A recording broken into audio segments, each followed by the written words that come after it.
ദുബായിൽ engineering കൺസൾട്ടൻസിക്ക് licence നിർബന്ധമാക്കുന്നു. വ്യക്തികൾക്കും സ്ഥാപനങ്ങൾക്കും പുതിയ നിയമം ബാധകമാകും. എല്ലാ എഞ്ചിനീയറിംഗ് മേഖലയിലെയും സ്ഥാപനങ്ങൾ ദുബായ് മുനിസിപ്പാലിറ്റിയിൽ രജിസ്റ്റർ ചെയ്തിരിക്കണം. ലൈസൻസ് ഇല്ലാത്ത എഞ്ചിനീയർമാരെ കൺസൾട്ടൻസികളിൽ നിയമിക്കാനും പാടില്ല. ദുബായ് ഭരണാധികാരി ഷെയ്ഖ് മുഹമ്മദ് ബിൻ റാഷിദ് അൽ മക്തൂമാണ് എഞ്ചിനീയറിംഗ് മേഖലയ്ക്കായി പുതിയ നിയമം പ്രഖ്യാപിച്ചത്.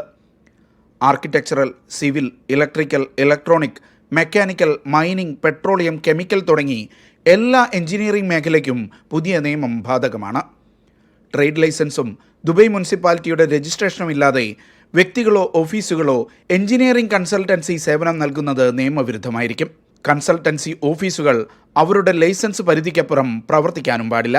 ലൈസൻസ് ഇല്ലാത്ത കമ്പനികളെ മറ്റു സ്ഥാപനങ്ങൾ കൺസൾട്ടൻസിയായി നിയമിക്കുന്നതും നിയമവിരുദ്ധമാകും. ദുബായ് മുനിസിപ്പാലിറ്റിയുടെ ഇൻവെസ്റ്റ് ഇൻ ദുബായ് പ്ലാറ്റ്ഫോമുമായി ചേർന്ന് എഞ്ചിനീയറിംഗ് സ്ഥാപനങ്ങളുടെ രജിസ്ട്രേഷൻ, യോഗ്യതാ നിർണ്ണയം തുടങ്ങിയ നടപടികൾക്കായി ഏകീകൃത ഇലക്ട്രോണിക് സംവിധാനം സ്ഥാപിക്കും. പുതിയ നിയമം ലംഘിച്ച് പ്രവർത്തിക്കുന്നവർക്ക് 1 ലക്ഷം ദിർഹം വരെയാണ് പിഴ ശിക്ഷ ലഭിക്കുക.